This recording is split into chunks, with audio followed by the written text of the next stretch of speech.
Muchas vidas, muchos maestros. Brian Weiss. La historia real de un psiquiatra, su joven paciente y la terapia de regresión que cambió sus vidas para siempre. A Carole, mi esposa, cuyo amor me ha nutrido y sustentado por más tiempo del que puedo recordar. Estamos juntos hasta el fin del tiempo. Mi gratitud y mi amor a mis hijos, Jordan y Amy, que me perdonaron por robarles tanto tiempo a fin de escribir este libro. También agradezco a Nicole Pascoe que transcribiera las cintas grabadas de las sesiones de terapia. Las sugerencias editoriales de Julie Rubin, tras leer el primer borrador de este libro, fueron muy valiosas. Mi sincera gratitud a Barbara Gates, mi correctora en Simon y Schuster, por su eficiencia y su ánimo. Mi profundo agradecimiento a todos aquellos aquí y allá que han hecho posible este libro. Prefacio. Sé que hay un motivo para todo. Tal vez en el momento en el que se produce un hecho no contamos con la penetración psicológica ni la previsión necesaria para comprender las razones, pero con tiempo y paciencia surgirán a la luz. Así ocurrió con Catherine. La conocí en 1980, cuando ella tenía 27 años. Vino a mi consultorio buscando ayuda para su ansiedad, sus fobias, sus ataques de pánico. Aunque estos síntomas la acompañaban desde la niñez, en el pasado reciente habían empeorado mucho. Día tras día se encontraba más paralizada emocionalmente, menos capaz de funcionar. Estaba aterrorizada y comprensiblemente deprimida. En contraste con el caos de su vida en esos momentos, mi existencia fluía con serenidad. Tenía un matrimonio feliz y estable, 2 hijos pequeños y una carrera floreciente. Desde el principio mismo, mi vida pareció seguir siempre un camino recto. Crecí en un hogar con amor. El éxito académico se presentó con facilidad y apenas ingresado en la facultad había tomado ya la decisión de ser psiquiatra. Me gradué en la Universidad de Columbia, Nueva York, en 1966, con todos los honores. Proseguí mis estudios en la Escuela de Medicina de la Universidad de Yale, donde recibí mi diploma de médico en 1970. Después de un internado en el Centro Médico de la Universidad de Nueva York, Wellgate Medical Center, volví a Yale para completar mi residencia como psiquiatra. Al terminarla, acepté un cargo en la Universidad de Pittsburgh. 2 años después, me incorporé a la Universidad de Miami para dirigir el departamento psíquico-farmacológico. Allí logré renombre nacional en los campos de la psiquiatría biológica y el abuso de drogas. Tras 4 años fui ascendido al rango de profesor asociado de psiquiatría y designado jefe de la misma materia en un gran hospital de Miami, afiliado a la universidad. Por entonces ya había publicado 37 artículos científicos y estudios de mi especialidad. Los años de estudio disciplinado habían adiestrado mi mente para pensar como médico y científico, moldeándome en los senderos estrechos del conservadurismo profesional. Desconfiaba de todo aquello que no se pudiera demostrar según métodos científicos tradicionales. Tenía noticias de varios estudios de parapsicología que se estaban realizando en universidades importantes de todo el país, pero no me llamaban la atención. Todo eso me parecía descabellado en demasía. Entonces conocí a Catherine. Durante 18 meses utilicé métodos terapéuticos tradicionales para ayudarla a superar sus síntomas. Como nada parecía causar efecto, intenté la hipnosis. En una serie de estados de trance, Catherine recuperó recuerdos de vidas pasadas, que resultaron ser los factores causantes de sus síntomas.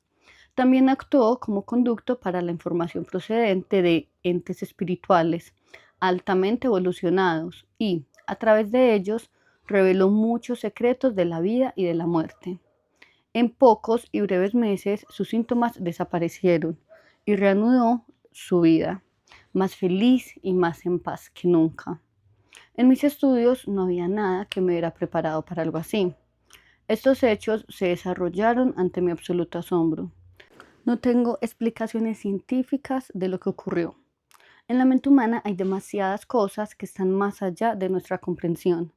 Tal vez Catherine, bajo la hipnosis, pudo centrarse en esa parte de su mente subconsciente que acumulaba verdaderos recuerdos de vidas pasadas.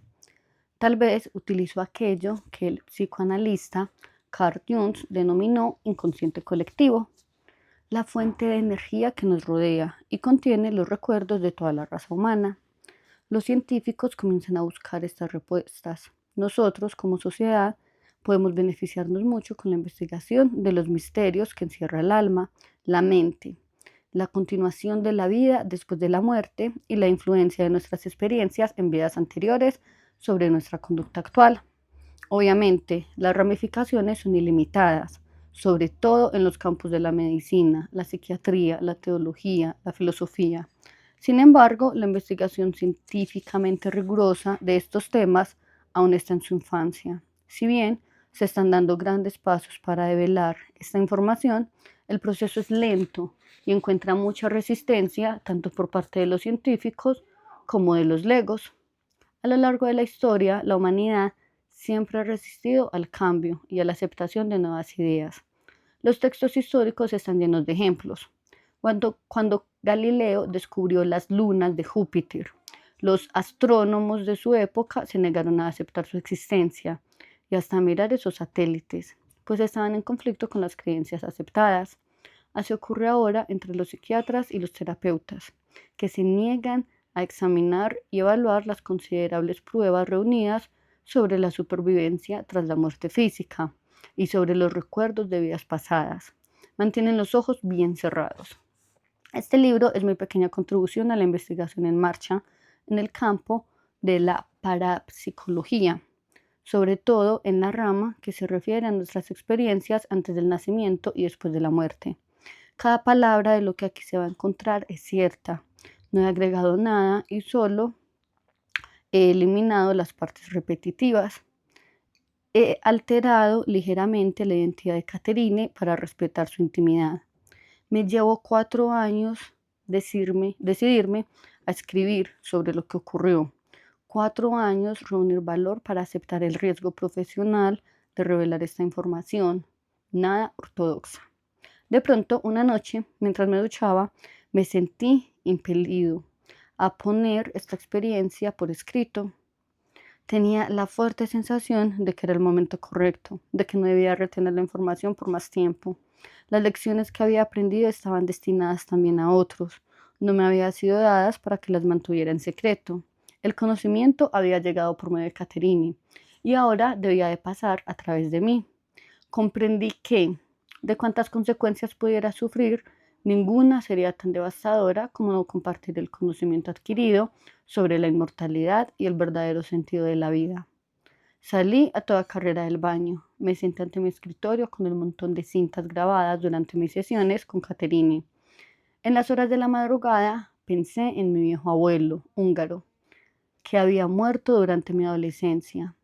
Cada vez que yo confesaba tener miedo de correr un riesgo, él me alentaba amorosamente, repitiendo su expresión favorita en nuestro idioma. ¿Qué diablos?, decía, con su acento extranjero. ¿Qué diablos? Por primera vez, ella lucía un vestido de color carmesí intenso. Hojeaba nerviosamente una revista en mi sala de espera. Estaba sin aliento, a ojos vistas. Había pasado los 20 minutos anteriores paseándose por el corredor, frente a los consultorios del departamento de psiquiatría, tratando de convencerse de que debía asistir a su entrevista conmigo en vez de echar a correr. Fui a la sala de espera para saludarla. Nos estrechamos la mano. Noté que las suyas estaban frías y húmedas, lo cual confirmaba su ansiedad.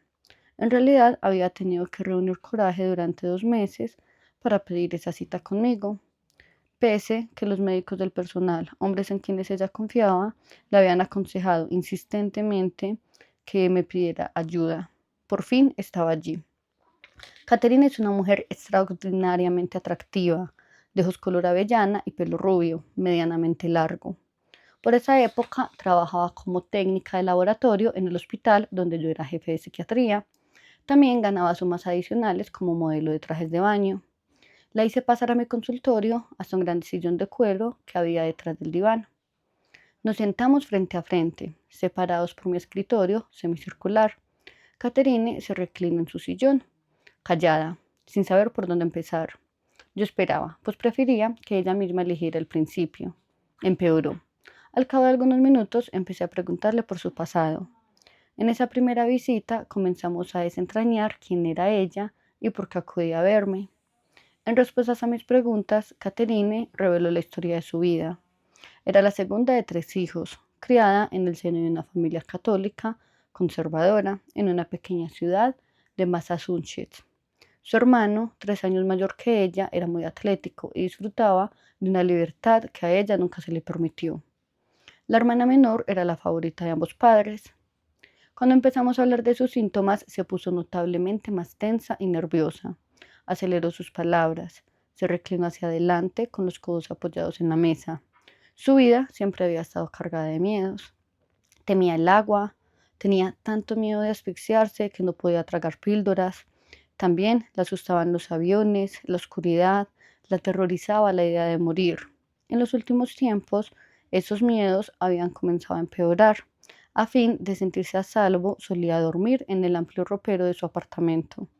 Sufría 2 o 3 horas de insomnio antes de poder conciliar el sueño.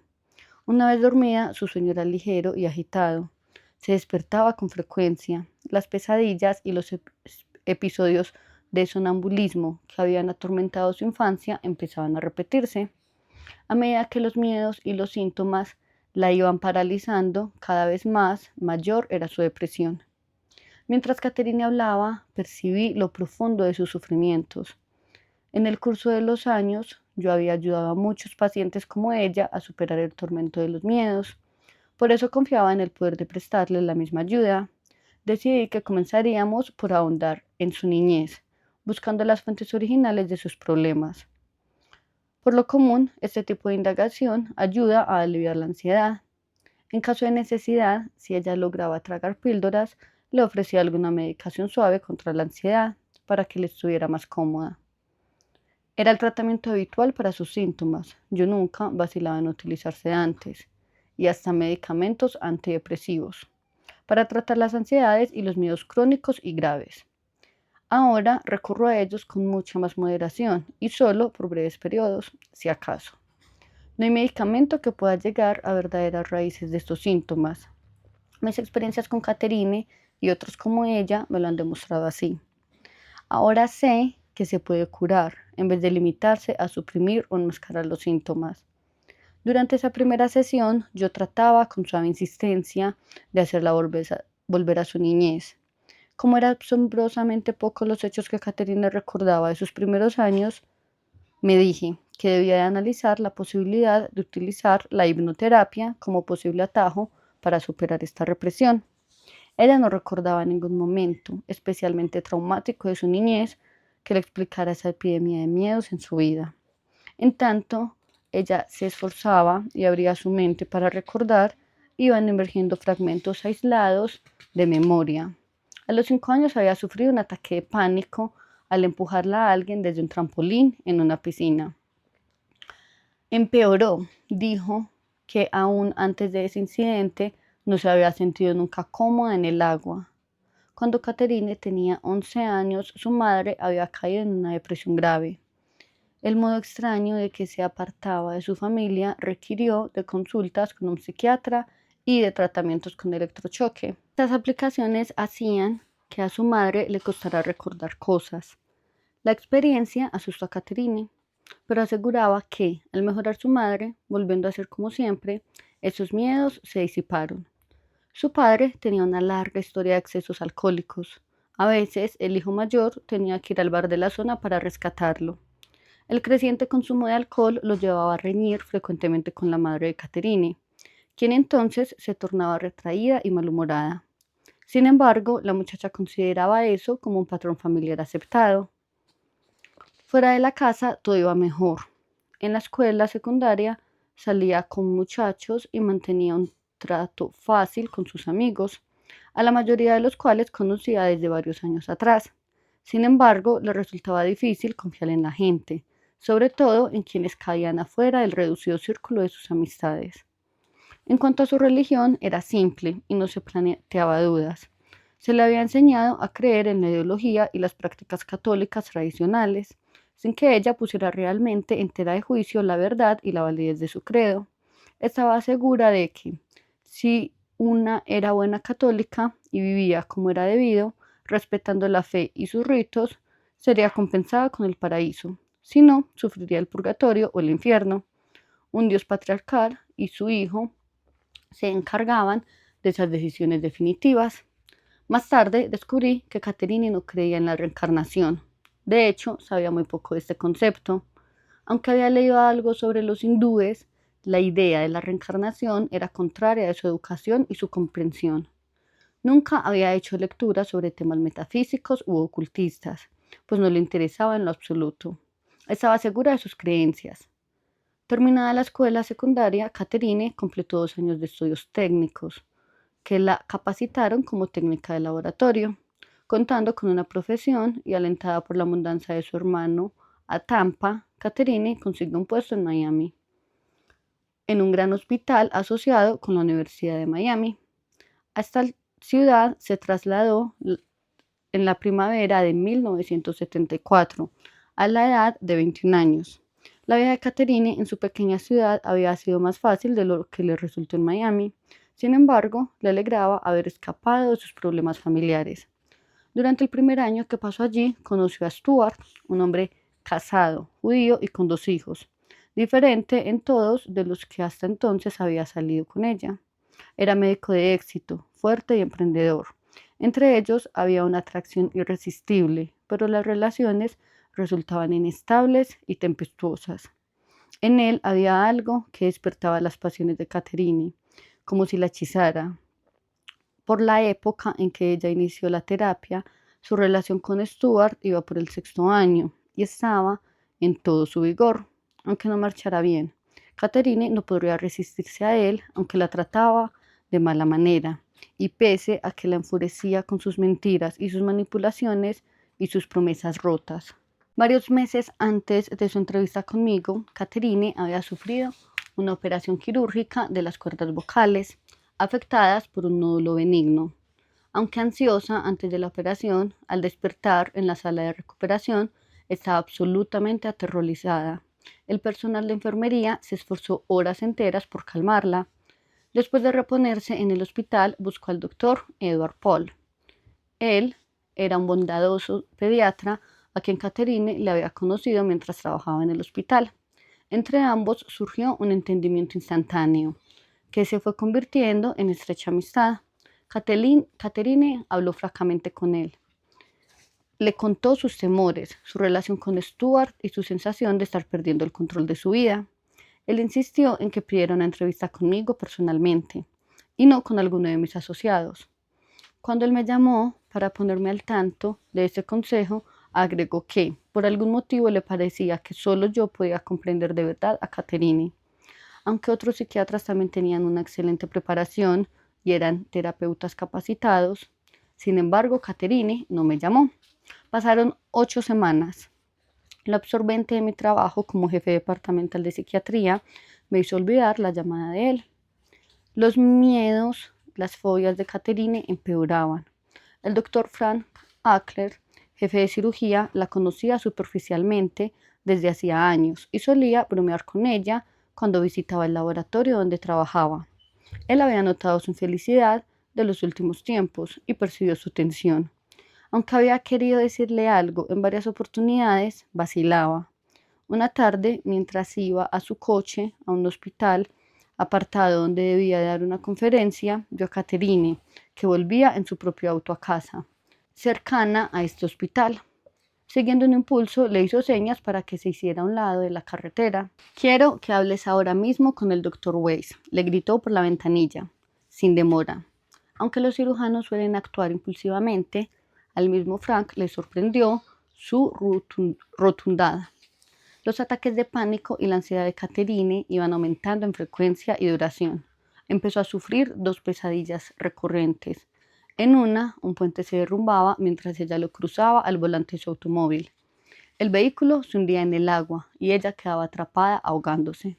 En el segundo sueño, ella se encontraba encerrada en un cuarto totalmente oscuro, donde tropezaba y caía sobre las cosas sin lograr hallar una salida. Por fin vino a verme. En el momento de mi primera sesión con Caterine, yo no tenía la menor idea de que mi vida estuviera a punto de quedar patas arriba. de que esa mujer, asustada y confundida, sentada frente a mi escritorio, sería el catalizador, ni de que yo jamás volvería a ser el mismo. Hasta aquí la lectura de hoy. Mañana continuamos con número 2. Chao, chao. Gracias por leer conmigo. Recuerda suscribirte y activar las campanitas para que estés atento y no te pierdas ningún capítulo de este libro tan especial. Nos vemos. Chao, chao.